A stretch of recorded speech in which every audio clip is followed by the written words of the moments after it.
నగరానికి దాహార్తి తీసింది గండిపేట అంటే ఉస్మాన్ సాగర్, హిమాయత్ సాగర్ నుంచి ఈ నగరానికి తాగునీటిని వాడుకున్నామన్న సంగతి రాష్ట్ర ముఖ్యమంత్రి నేను చెప్పదలుచుకున్నా.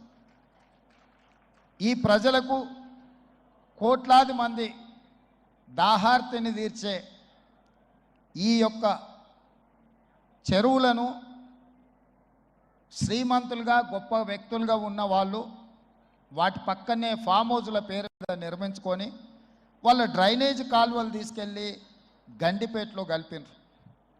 నేను ఇక్కడ వేదిక మీద ఉన్న పెద్దలతో పాటు ఇక్కడ వచ్చిన భక్తులను నేను ఒకటే మాట అడగదలుచుకున్నా. ఇవాళ వాళ్ళ విలాసవంతమైన జీవితం కోసం నిర్మించుకున్న ఫామ్ హౌజుల నుంచి వచ్చే డ్రైనేజ్ గండిపేటలో హిమాయత్ సాగర్ తాగునీటిలో కలిపితే ఆ నీళ్లు హైదరాబాదు నగరానికి తాగడానికి సరఫరా చేస్తుంటే వాళ్ళు నిర్మించిన అక్రమ నిర్మాణాలను వదిలేస్తే ఇక నేను ప్రజాప్రతినిధిగా విఫలమైనట్ట కాదా మీరు ఒక్కసారి ఆలోచన చేయండి. అందుకే ఒత్తిడి వచ్చినా మిత్రులకు ఫామ్ హౌజులు ఉన్నా ఏవి వదలకుండా హైడ్రా అనే ఒక సంస్థను ఏర్పాటు చేసి తెలియకుంటేనే ప్రజాప్రతినిధులం కొన్ని మన దినచర్యల్లో భాగంగా కొన్ని తప్పిదాలు చేస్తుంటాం. తప్పుదలు తెలవకుంటేనే కొన్ని తప్పులు జరిగిపోతుంటాయి. మరి ఆ ఖాతాను సవరించుకోవడానికి, ఆ బ్యాలెన్స్ షీట్ను సవరించుకోవడానికి తెలిసి కొన్ని మంచి పనులు చేయాలని నేను ప్రగాఢంగా విశ్వసిస్తున్నా, నమ్ముతున్నా.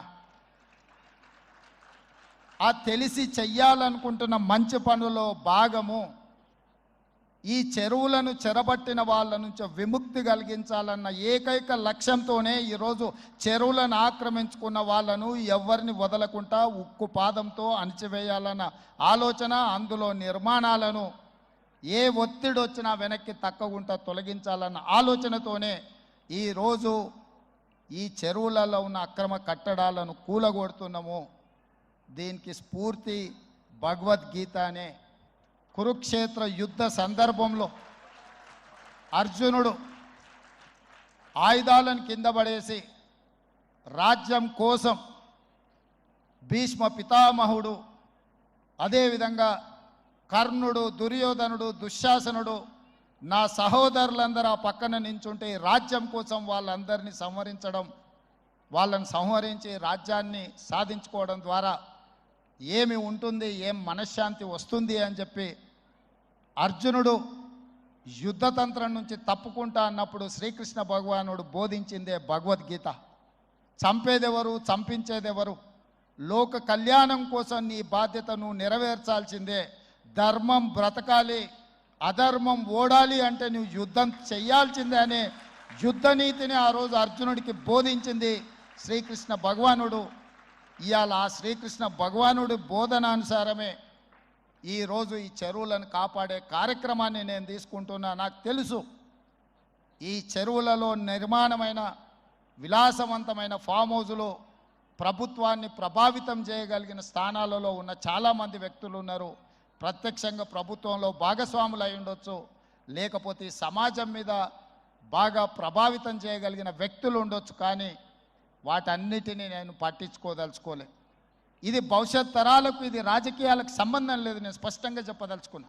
రాజకీయాల కోసమో లేకపోతే రాజకీయ నాయకులను కొంతమందిని దృష్టిలో పెట్టుకొని చేపడుతున్న కార్యక్రమం కాదు ఇది. భవిష్యత్ తరాలకు, మన పిల్లలకు, వాళ్ళ పిల్లలకు వారసత్వంగా మనం అందించే సంపద ఈ సరస్సులు, ఈ నదులు, లేకపోతే ఈ రోజున్న ఈ చెరువులు. ఈ ప్రకృతి సంపదను మనం విధ్వంసం చేస్తే ప్రకృతి మన మీద కక్ష కడుతుంది. ప్రకృతి మన మీద ప్రకోపిస్తే మనం చెన్నైలో చూసినాం, అదేవిధంగా ఉత్తరాఖండ్లో చూసినాం, నిన్నగాక మొన్న వాయనాడు మనం కేరళలో చూసినాం. ఈరోజు ఇలాంటివన్నిటిని దృష్టిలో పెట్టుకున్నప్పుడు ఈ హైదరాబాదు నగరాన్ని రక్షించుకోవాల్సిన బాధ్యత మన అందరి మీద ఉన్నది. ఇది ఒక సుందరమైన నగరం.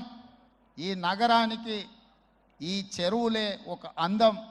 ఈ చెరువులను కాపాడే బాధ్యత ఈ ప్రభుత్వం తీసుకుంటుంది. ఎవరు ఏమనుకున్నా, ఎవరు ఏ ఒత్తిడి తెచ్చినా వాటన్నిటిని పక్కన పెట్టి చెరువులను ఆక్రమించుకున్న వాళ్ళ భరతం పడుతుంది ఈ ప్రభుత్వం అని చెప్పి నేను ఈ సందర్భంగా తెలియదలుచుకున్నా. ఆనాడు కురుక్షేత్రంలో ధర్మం వైపు శ్రీకృష్ణుడు, అర్జునుడు నిలబడ్డందుకే ఈరోజు ఆ ధర్మం అనేది కాపాడింది. వాళ్ళు ధర్మాన్ని కాపాడితే ధర్మం మనల్ని కాపాడింది. ఈరోజు మనం చేస్తున్న పని కూడా అలాంటిదే. మీ అందరి సహకారం ఉండాలి. అదేవిధంగా నిర్వాహకులకు ఈరోజు విద్యకు సంబంధించి లక్షలాది మంది నిరుపేద విద్యార్థులు, ఎస్సీ, ఎస్టీ, బీసీ, మైనారిటీ, ఆర్థికంగా వెనుకబడిన వాళ్ళు ప్రభుత్వ పాఠశాలల్లో చదువుకుంటున్నారు. వాళ్ళకు సరైన భోజనం, పోషకాహారం మేము అందించే దాంట్లో కొంత అటు ఇటుగా ఉండడం వల్ల హరే కృష్ణ ఫౌండేషన్, అక్షయ పాత్ర ద్వారా వాళ్ళకు ఒక నాణ్యమైన భోజనాన్ని అందించడానికి అవసరమైన సహకారాన్ని ప్రభుత్వంతో కూడి ఒక కలిసి అక్షయ పాత్ర ద్వారా, ఈ హరే కృష్ణ పెద్దల ద్వారా ఈ రాష్ట్రంలో ఉండే లక్షలాది మంది విద్యార్థులకు ఒక మంచి పౌష్టికమైన భోజనాన్ని అందించాలన్న ఆలోచనతో వారి సహకారం అడిగినాం. విద్య, వైద్యము మా ప్రభుత్వం యొక్క ప్రాధాన్యత.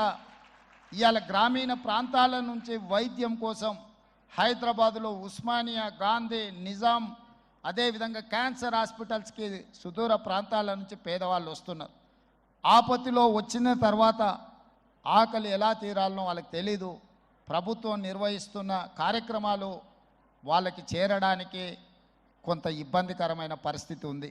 అందుకే నిర్వాహకులకు మధు పండిట్ జీ గారిని ఐ హ్యావ్ రిక్వెస్టెడ్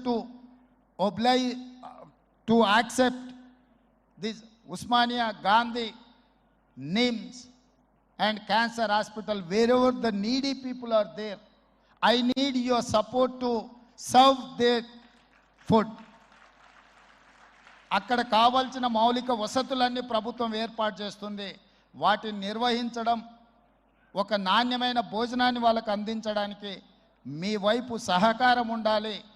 మీరు మేము కలిసి ఈ ప్రభుత్వాన్ని ముందుకు తీసుకెళ్తే నిజంగా ప్రజలకు అవసరాలను తీర్చే అవకాశం ఉంటుంది.